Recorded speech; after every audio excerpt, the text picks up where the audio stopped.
Dy ngjarje të rënda, por që nuk kanë lidhje me njëra tjetrën, një vrasje me thik dhe një plagosje me armë zjarri, ndodhën pas ditën e kësaj të premte në Tiranë.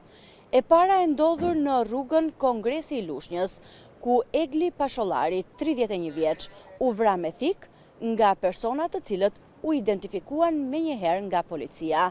31 vjeçari Egli Pashollari sapo doli nga makina është sulmuar menjëherë nga 3 persona, 2 djemë dhe një vajzë. Gjatë përleshjes fizike, njëri prej djemve e ka goditur atë një herë në kurriz dhe menjëherë u largua nga vendngjarja. Fillimisht, Pashollarit i është dhënë ndihma e parë pranë një lokali dhe më pas me makinën e tij, kalimtar të rastit e ka nisur drejt spitalit ku dhe ndërroi jetë. Pas ngjarjes, policia shpalli në kërkim 3 të rinj, mes të cilëve edhe autori i identifikuar si Gazmend Buçpapa. Viktima njihet si pjesë e grupit të Emiliano Shullazit, por nga verifikimet ka rezultuar se krimi ka motive banale, pasi viktima dyshohet se i ka ngasmuar gruan autorit.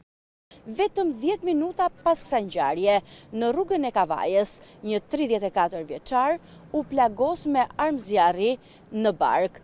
Ai u dërgua menjëherë në spital dhe ndodhet jashtë rrezikut për jetën. Sherri dyshohet të ketë qenë i çastit pasi autori i shpallur në kërkim, identifikuar si Besian Ferazini, të ketë ngasmuar të dashurën e 34 vjeçarit.